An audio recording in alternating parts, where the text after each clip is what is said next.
زي ما انتم شايفين يا حبايبي النهارده يوم في المصيف، وطبعا البحر زي ما انتم شايفين كده، وقلنا نشوي. طبعا ما جبناش معانا شوايه، فكرنا رحنا جايبين صينيه وحطينا فيها شويه رمله من تحت، وحطينا الفحم وولعناه زي ما انتم شايفين كده. زي ما انتم شايفين كده الصينيه حطيت فيها الفحم بالمنظر ده كده، وجبت قلبين طوب وحطيت الشبكه عليها بالشكل دون، وبشوي الفراخ. طبعا تتبيله الفراخ كوبايه زبادي، بهارات الفراخ، وبنروح متبلينها وسايبينها في التتبيله لمده ساعه. بعد كده بنروح جايبينها رصينها بالشكل اللي انتم شايفينه دون، وبنشوي.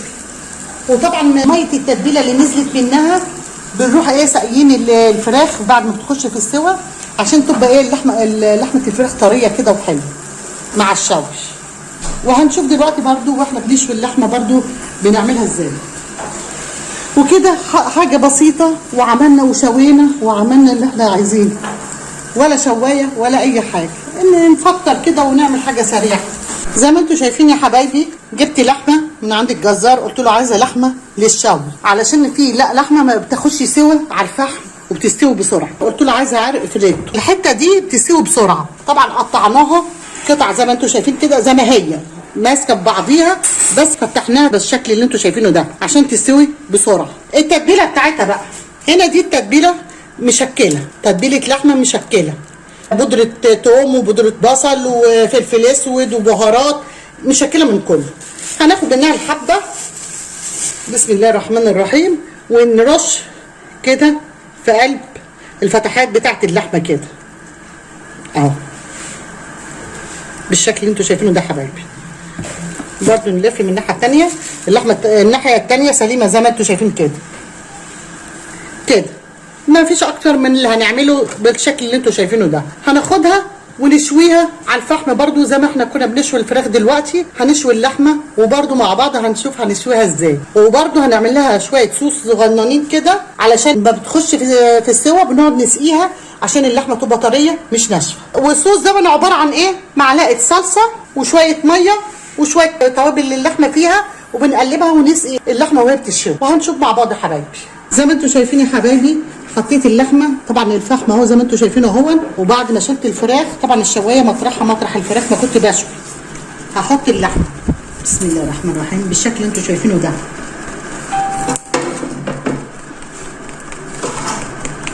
زي ما انتم شايفين يا حبايبي، طبعا طلعت كبيره على الشوايه عشان تستوي بسرعه. بسم الله الرحمن الرحيم بالشكل ده كده اهي، ونحطها جنب بعض كده عشان تستوي بسرعه بالشكل اللي انتم شايفينه ده حبايبي، ونقفل عليها.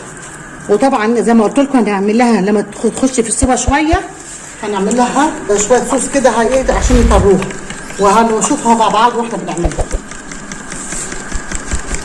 اسهل حاجه صينيه شويه فحم وطوبتين جبناهم وحطينا الشبكه عليها، مفيش اسهل من كده.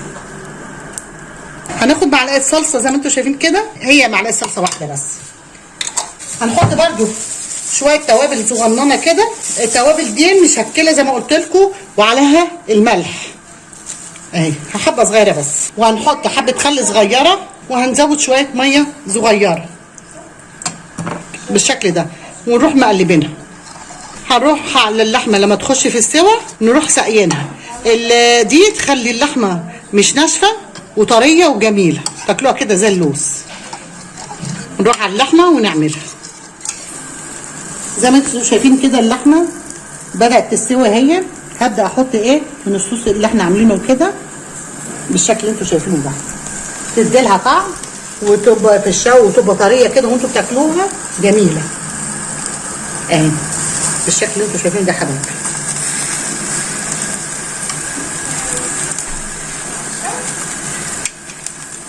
اهي ولما نقلبها على الناحيه الثانيه هنديها برضه. وزي ما انتم شايفين كده قلبناها على الناحيه الثانيه. طبعا وليد ابني رخم قلبها بسرعه، راحت دلقت التتبيله بتاعتها مستعجل. برضو الوش الثاني هنديه. انتوا عارفين ان وليد لما بيخش معايا في فيديو بيعمل معايا ايه؟ ما تسمعني صوتك يا وليد. بيعمل ايه؟ ما تقول انت بتعمل ايه؟ استنى الاكل بالشكل اللي انتوا شايفينه ده يا حبايبي. وهنكمل سواها واوريكم في الاخر. زي ما انتم شايفين يا حبايبي هنعمل سلطه الطحينه.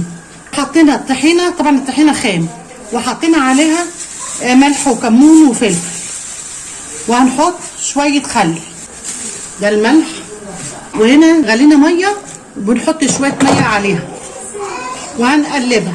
مفيش اكتر من كده. دي الطحينه بالشكل اللي انتوا شايفينها دي. طبعا لانها تقيله هنروح برضه مزودين من الميه اللي احنا مسخنينها زي ما انتوا عايزينها. عايزينها خفيفه زودوا الميه، عايزينها تقيله تقللوا الميه، يعني ايه على حسب ما انتوا بتعملوها قدامكم.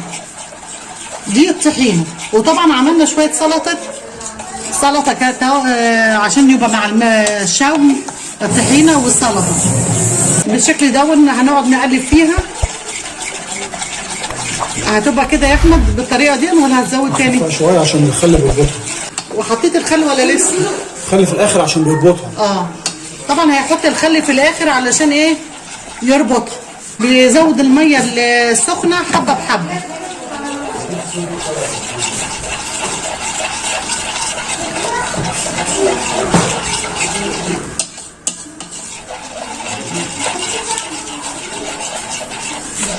بدأ دلوقتي يحط الخل زي ما انتوا شايفين كده، بيحط الخل. دي اخر حاجه الخل.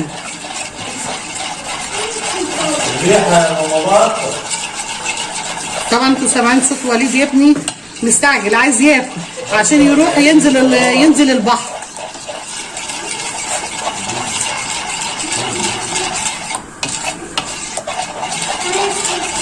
بالشكل اللي انتوا شايفينه ده حبايبي. يبقى كده ايه؟ الطحينه خلصت. وطبعا تدوقوها شوفوها عايزه سنه ملح ولا مش عايزه تاني.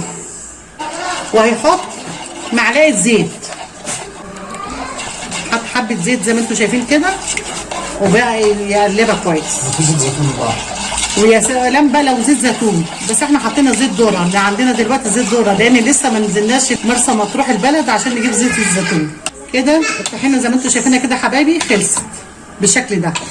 هنا بقى برضو احمد ابني عمل السلطه كده، عمل الطحينه وعمل السلطه زي ما انتوا شايفين السلطه بالشكل اللي انتوا شايفينه ده. وطبعا ايه مقطعها قطع كبيره علشان ايه؟ دي سلطه الحاتي شايفين، ودي السلطه والطحين. ونروح نجيب بقى ايه؟ اللحمه والفراخ المشويه زي ما انتوا شايفين يا حبايبي. اللحمه المشويه والفراخ المشويه على طريقه مطبخ ماما بطه، والطحينه اللي احنا عملناها والسلطه البلدي. لو عجبكم الفيديو اشتركوا في مطبخ ماما بطه واعملوا لايك وشير، والسلام عليكم ورحمه الله وبركاته.